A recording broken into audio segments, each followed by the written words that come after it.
Well, Jeff Fukaboom has thrown some of the hardest body checks in any of the playoff rounds in the National League this spring.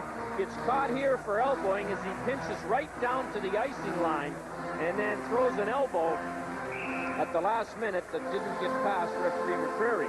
So the North Stars power play 1 for 5 in game 1 with a very respectable 28% in the playoffs to take on the Oilers penalty killing that is 12th among teams in the playoffs this spring.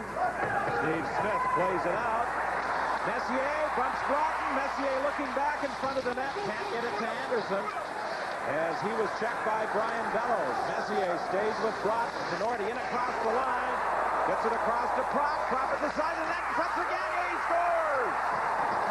Fires it in. Anderson racing after it, but there's Casey way out of the net to play it. McIver ran into him. Here comes Klima, dropping it behind his back for Huddy, and Huddy couldn't get a shot away. McKlima does, he scores! Ahead to Murphy. Rink-wide pass for Klima, breaking in alone! Scores! They've been practically unbeatable at home. Ken Lisman with a nice move over to Tikkanen, to Klima, hat-trick!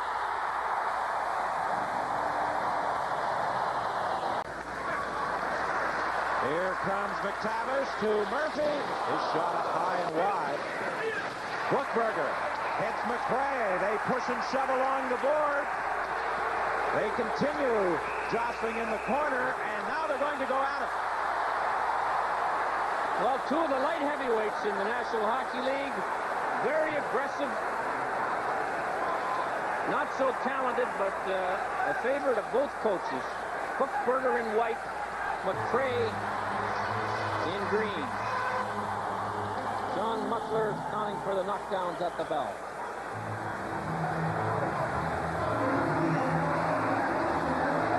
Neither great goal scorer. Basil McRae only had one during the regular season, but he also scored on a rare penalty shot in postseason play. We'll give you the penalties when we return. Well over that. There was a big collision between the two of them.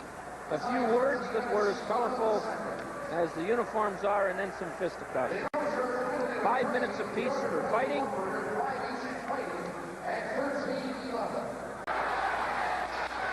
Back to Muni, his long shot. And Casey had to juggle that one and then pounce on the rebound.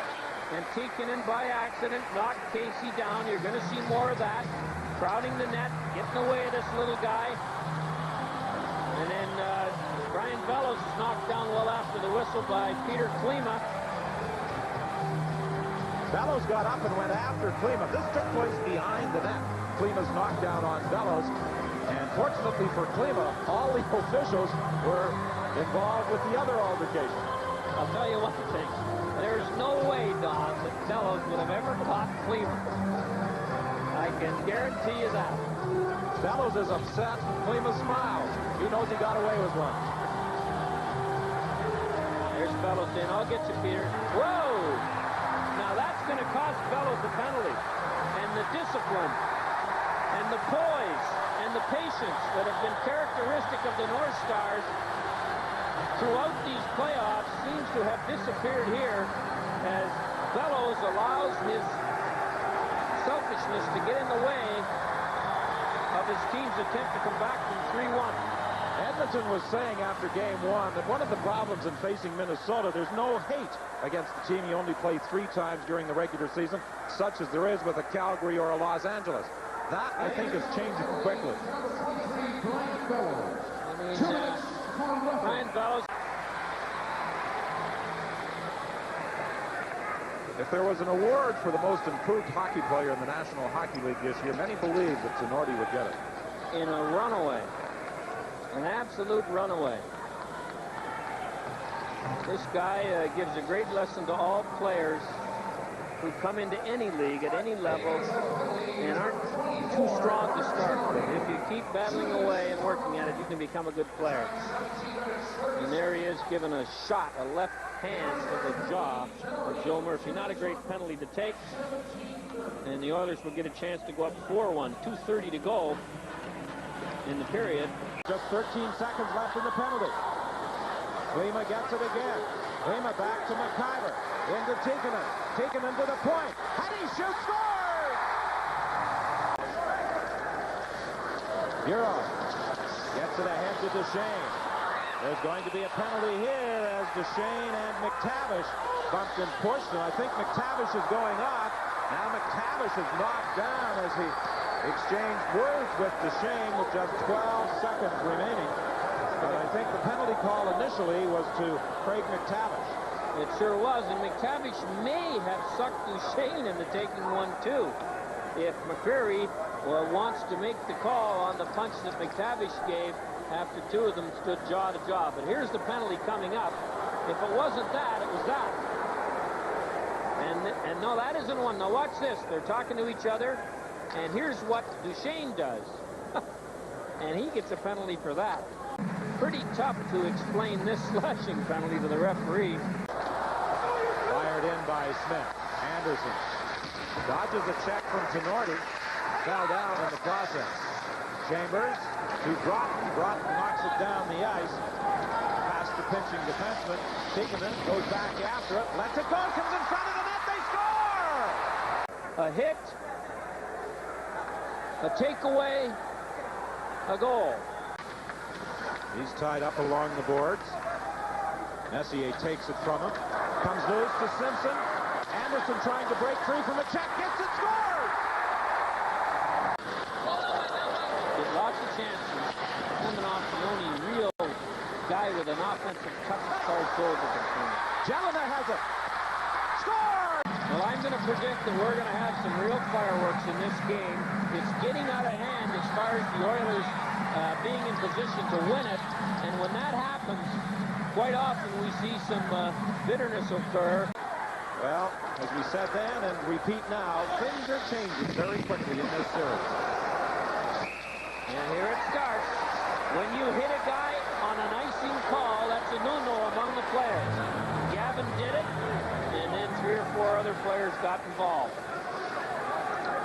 And McCreary's going to have to settle these teams down as the score starts to become meaningless. Murphy takes him to the corner, trying to tie him up, and he succeeds. I don't think the Oilers have any intention of allowing the North Stars to feel good at all. Messier keeps it in. Simpson is checked by Dahlquist, gets it again. Couldn't get it across to Anderson. A long shot from the point. Messier in front. As Hayward was down, they score! Anderson taps it in. Back to the point now to Giles.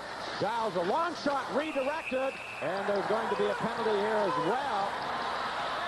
Grant Fuhrer makes the save, sprawling to the ice to stop it with 10:29 remaining in this third period. You keep your head up when these 3 guys are out there. Shane Churla, one of the better body-checking forwards in the National League. He also only played 40 games this year. And he had 284 penalty minutes in those 40 games. Just think if Churla and McCray had played 80 games each, they'd be over the 1,000 mark in combined minutes.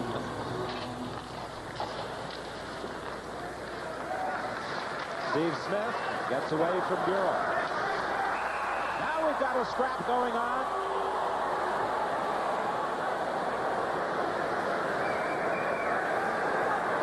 I think Basil McCray is one of those in there, and I'm not sure who the Oilers player is, although it is Adam Graves. I don't think Adam realized he was in this battle before.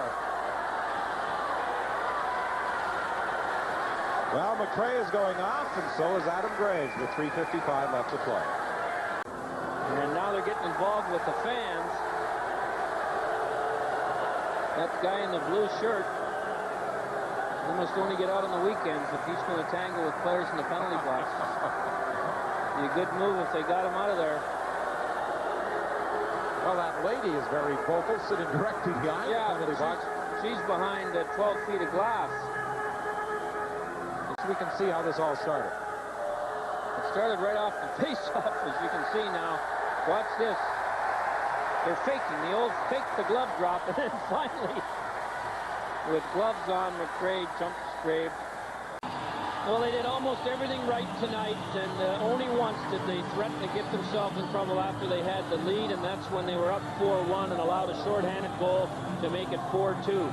But they quickly made it 5-2 and were clearly the superior team in every department tonight.